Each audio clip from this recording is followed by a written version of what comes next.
이 시간에는 저와 여러분들이 히브리서 11장 1절에서 2절 말씀을 가지고 우리의 믿음을 돌아보자 라는 제목으로 저와 여러분들이 은혜를 나누고자 합니다. 저와 여러분은 모두 다 예수님을 믿는 사람들입니다. 그런데 믿음이 천차만별입니다. 이유는 기준이 다르기 때문입니다. 예수님께서 자신을 위하여 십자가에서 죽으셨다고 믿는 것도 예수님을 믿는 것입니다. 세례를 받는 것도 예수님을 믿는 것입니다. 교회를 다니는 것도 예수님을 믿는 것입니다. 그런데 예수님께서는 누가복음 18장 8절에 보면 인자가 올 때 세상에서 믿음을 보겠느냐 말씀하십니다. 이렇게 예수님을 믿는 사람들이 많은데 예수님께서는 무엇을 걱정하시면서 이런 말씀을 하셨을까요? 여러분, 믿음은 기독교의 핵심입니다. 그리고 그리스도인의 생활, 신앙생활이라고 하는 것은 우리가 믿기 시작하는 그 순간부터 시작됩니다. 저와 여러분이 그리스도인이 되는 그 순간, 매우 중요한 수많은 사건들이 하늘나라와 그리고 저와 여러분의 몸과 우리의 삶에 동시에 일어납니다. 우리가 그것을 느낄 수도 있고 느끼지 못할 수도 있습니다.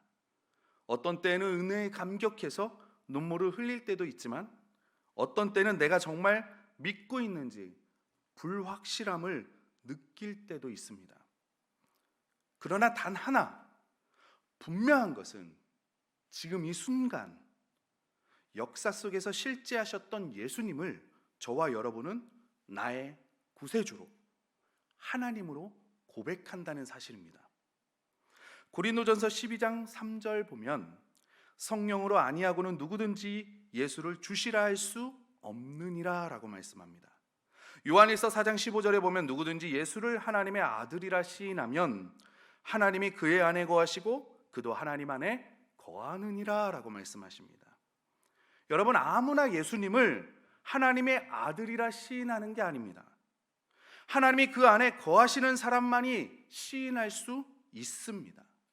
하나님의 임재와 하나님의 사랑을 경험할 수 있습니다.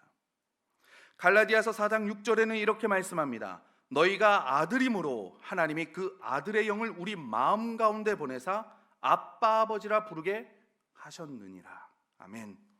우리가 하나님 앞에 의롭다 하심을 받고 하나님을 아버지라 예수님을 나의 구원자라 부를 수 있는 것은 저와 여러분이 예수님을 믿기 때문입니다. 이 모든 것이 믿음으로 시작되어집니다.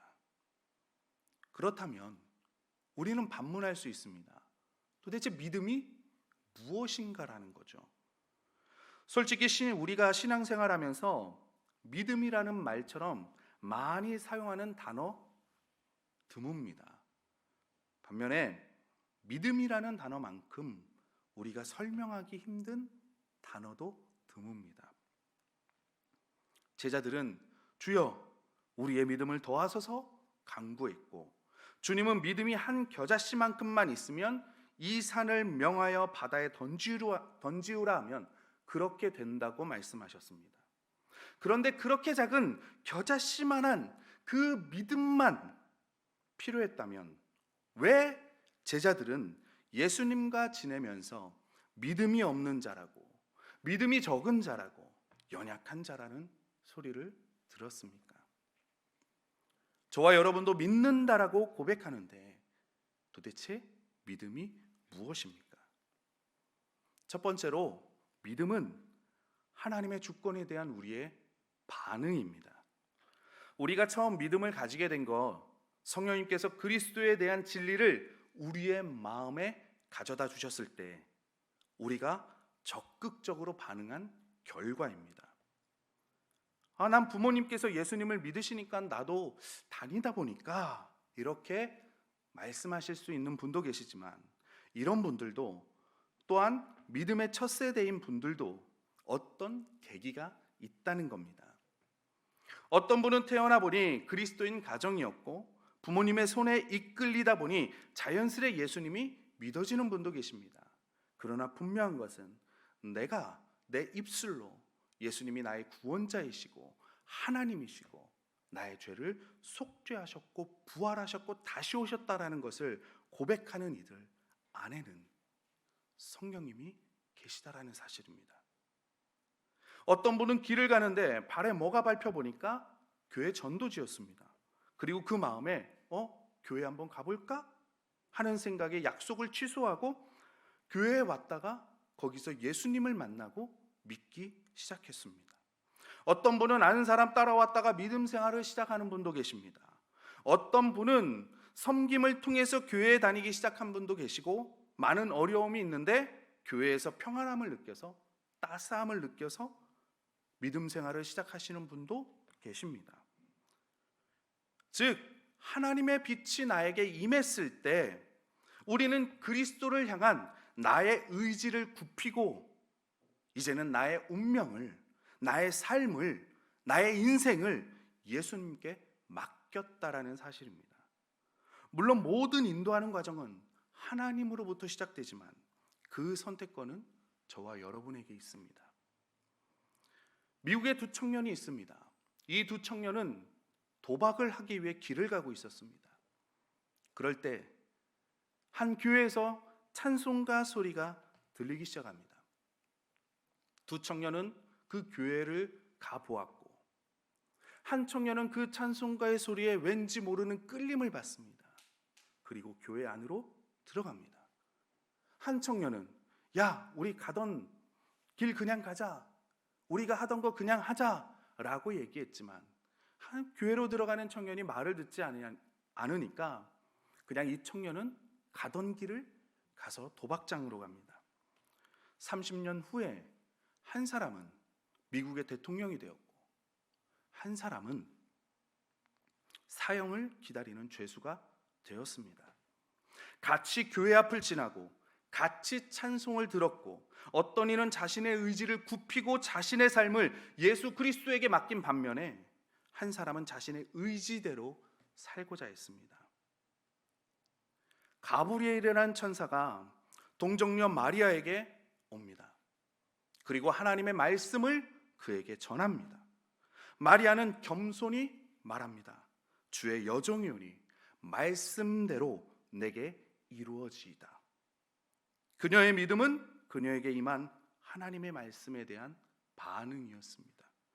하나님은 이러한 마리아의 믿음을 통해서 역사를, 하나님의 구속사를 성취하셨습니다. 그래서 믿음은 하나님께서 행하시거나 말씀하시는 것에 대한 저와 여러분의 반응입니다. 예수님은 복음서에서 각각 다른 남자, 여자의 믿음을 크게 칭찬하셨습니다. 그것은 그들이 예수님께 보인 구체적인 행동에 대한 칭찬입니다. 로마 백부장의 경우 종들을 그리스도께 보내서 나도 누구 밑에 있는 사람이고 나도 누구를 부리는 사람인데 내가 저 부리는 사람 보고 가라 하면 가고 오라 하면 옵니다. 주님 말씀만 하십시오. 그럼 내 종이 나음을 입을 것입니다. 자신의 종을 치유해 주기를 간구한 그것을 보고 예수님은 칭찬해 주셨습니다. 또 혈류증을 앓는 여인은 예수님의 옷자락을 만지기만 해도 병이 치유된다라는 그 믿음을 가진 그 행위를 칭찬하셨습니다.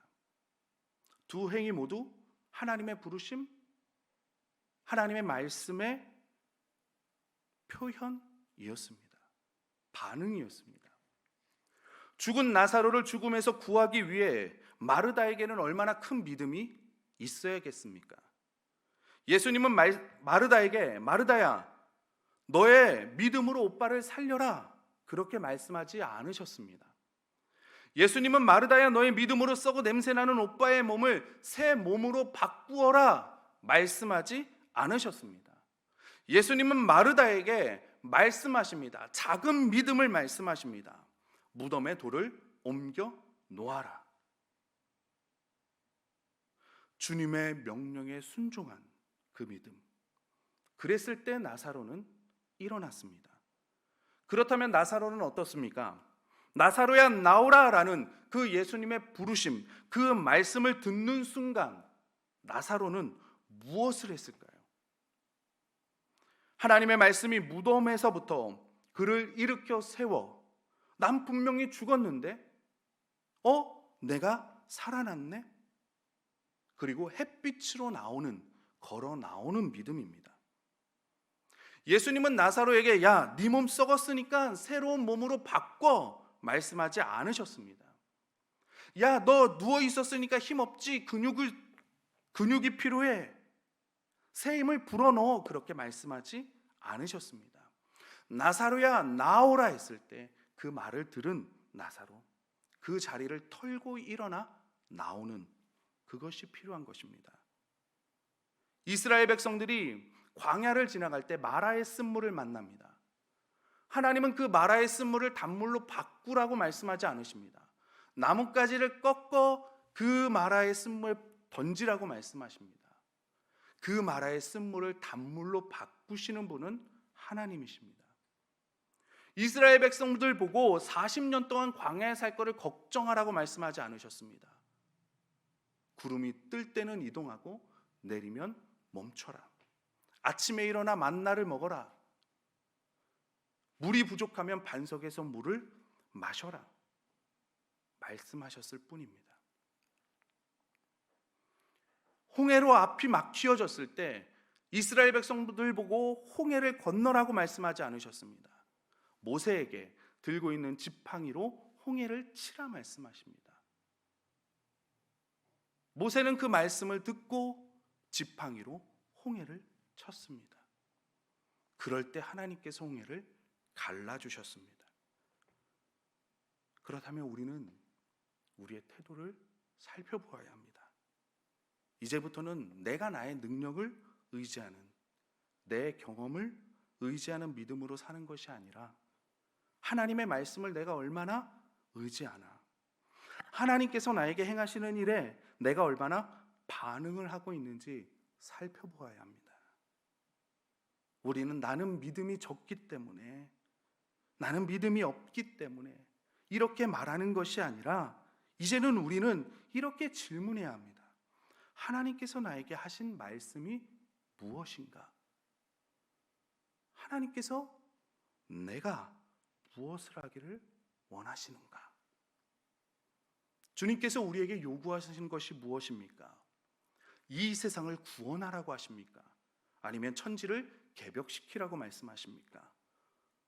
하나님은 구원은 내가 시킬 테니까 너는 복음을 전하라고 말씀하십니다. 세상은 내가 변화시킬 테니까 너는 작은 일에 충성하라고 하나님은 말씀하십니다. 키도 한자 키울 수 없고 머리도 희고 검게 할 수 없는, 아무 능력이 없는 난데 하나님은 그의 나라와 의를 구하라고 말씀하십니다. 그러면 주님께서 나머지 이 모든 것은 내가 해줄게 라고 말씀하십니다.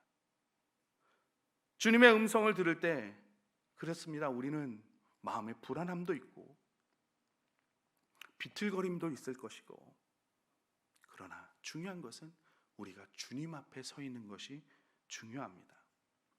힘들지만 그 힘든 발걸음으로 우리가 한 걸음 한 걸음 주님 앞에 나오는 그 믿음. 그래서 믿음은 하나님과 더불어 시작됩니다. 하나님께서는 주도권을 잡으시고 나는 그 주도권에 반응합니다. 하나님은 적극적으로 말씀하시고 계시하시고 또한 우리의 마음에 적극적으로 말씀을 전해주십니다. 그리고 나는 그 말씀에 반응합니다. 믿음이 이 관계를 가능케 하는 것입니다. 하나님은 말씀하시고 저와 여러분은 반응하는 것. 그래서 우리가 하나님을 조금씩 더 알아가는 겁니다. 하나님을 더 잘 알수록 우리는 그분께 순종하기가 쉬워집니다. 두 번째로, 믿음은 보이지 않으며 바라는 것입니다. 우리 11장 1절 말씀 다 같이 한번 읽어보겠습니다. 11장 1절 말씀입니다. 시작. 믿음은 바라는 것들의 실상이요 보지 못하는 것들의 증거니. 아멘. 믿음은 우리가 할 수 없는 불가능한 일을 가능하게 합니다. 마리아의 믿음은 수백 년 동안 고대에 오던 유대인들의 갈망을 성취할 수 있게 했습니다. 예수님께서 인간이 되고 성육신이 되게 하는 그 수단이 되었습니다. 예수님은 시골 소녀의 믿음을 통해서 이 땅에 오셨습니다. 아브라함은 하나님을 믿었습니다. 그는 구원과 구속에 대한 하나님의 목적을 믿었습니다. 그리고 아브라함은 믿음의 사람이 되었습니다. 여러분, 믿음은 어둠 속을 걸어가는 것도 아니고, 우리가 흔히 어두운 길을 가면 용기 내려고 왁 소리도 지르고 노래도 부르고 그런 것도 아닙니다. 믿음은 하나님을 믿는 것입니다. 이것은 막연한 소망이 아니라 무엇을 믿는지를 아는 것입니다.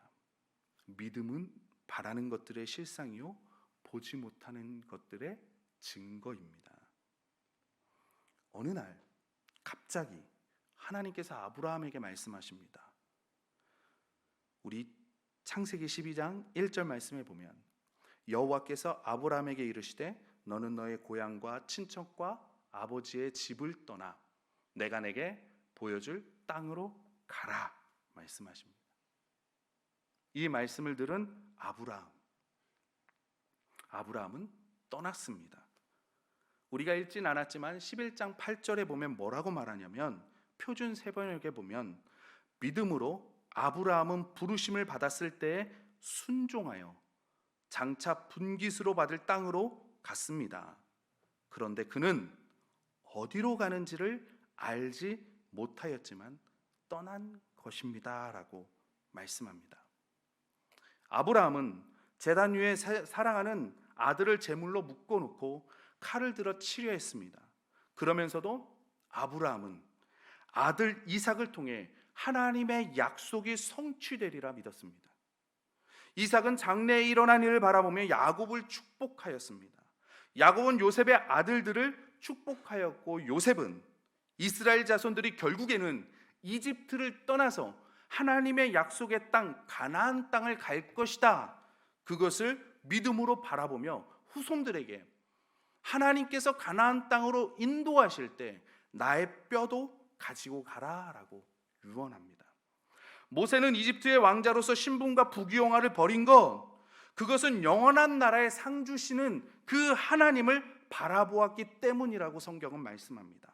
바울은 옥중에서도 신라와 함께 밤중에 찬송했고, 또 폭풍우가 몰아치는 당황한 선원들에게 모든 일이 잘 될 것이다 라고 그들을 오히려 위로했습니다. 이렇게 믿음의 선진들을 보면 우리의 믿음은 삶의 현장에서 하나님의 능력을 나타내는 다리 역할을 하고 있다는 것을 알 수 있습니다. 마찬가지로 그 영원하신 하나님의 모든 능력, 믿음의 선진들에게 나타나셨던 그 모든 능력이 여러분을 통해서 여러분 주변에 있는 사람들에게 전달된다는 사실을 우리는 알 수 있습니다. 그래서 우리가 할 수 있는 것은 오직 하나님을 믿는 것입니다. 하나님의 말씀에 반응하는 것입니다. 하나님께 순종하는 것입니다. 이제 말씀을 맺겠습니다. 제가 예전에 라디오인 것 같습니다. 이런 이야기를 들었습니다. 어느 목사님께서 성경 신구약 66권은 이미 완성이 되었지만 주님의 마음에 계속해서 기록되어지기를 바라는 성경이 두 곳이 있는 것 같습니다 라고 얘기를 합니다. 그러니까 자기의 목사님의 간증처럼 이야기하는 겁니다. 첫째는 사도행전이라는 겁니다. 그리고 둘째는 히브리서 11장이라는 겁니다. 우리 주위에 구원받지 못한 사람이 있고 세계 곳곳에 아직도 미전도 종족이 있다.